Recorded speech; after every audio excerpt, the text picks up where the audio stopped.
compared to VATS. But that doesn't really tell you everything you need to know, right? Because the outcomes, as I said, have been based on a handful of metrics.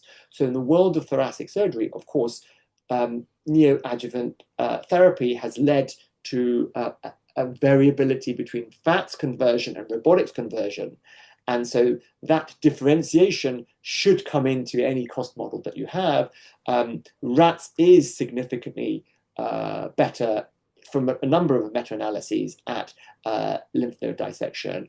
And as you would know better than me, there's been an increase in sublobar resection in the wake of lung cancer screening programs, which again in itself has changed the landscape of the clinical outcomes in robotic versus VATS surgery.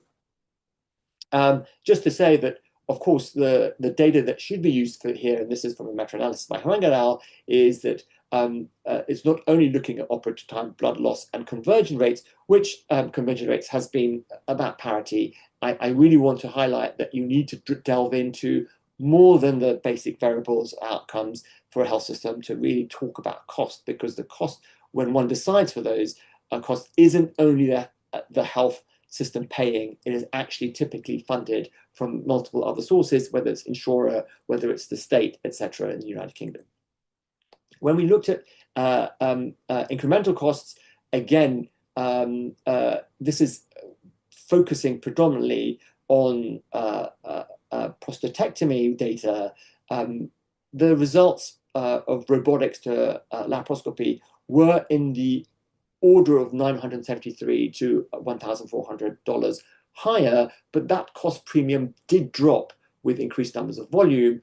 And again, cost neutrality was reached when over 200 cases were done per year.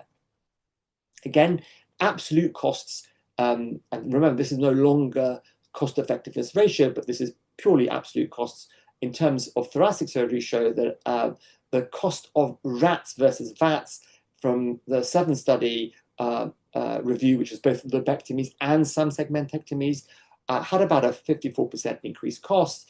In terms of operative cost, in terms of robotic supplies, of course, was a lot more than VATS, but overall, the total cost was only about 25% higher. And so that's, when we're thinking about it in terms of your specialty, I'd say that is something that seemed to be digestible by health systems. In terms of the Bravo study, which is a lobectomy study, RCT, the 90-day costs were quite comparable. In high volume centers, the difference between VATS and RATS was non-significantly different. And in terms of mixed lung resections, there tends to be a little bit of a higher cost for robotics versus VATS, but actually it is increasingly recognized that the incremental benefits of the robotics can be higher. This is, again, there isn't any, sadly, for thoracic surgery, but in terms of the 5 to 10 year horizon for robotic versus open prostatectomy tends to be favorable to the tune of $7,000 in high income settings. But interestingly, available in middle income settings was only $2,500 or just under $2,200.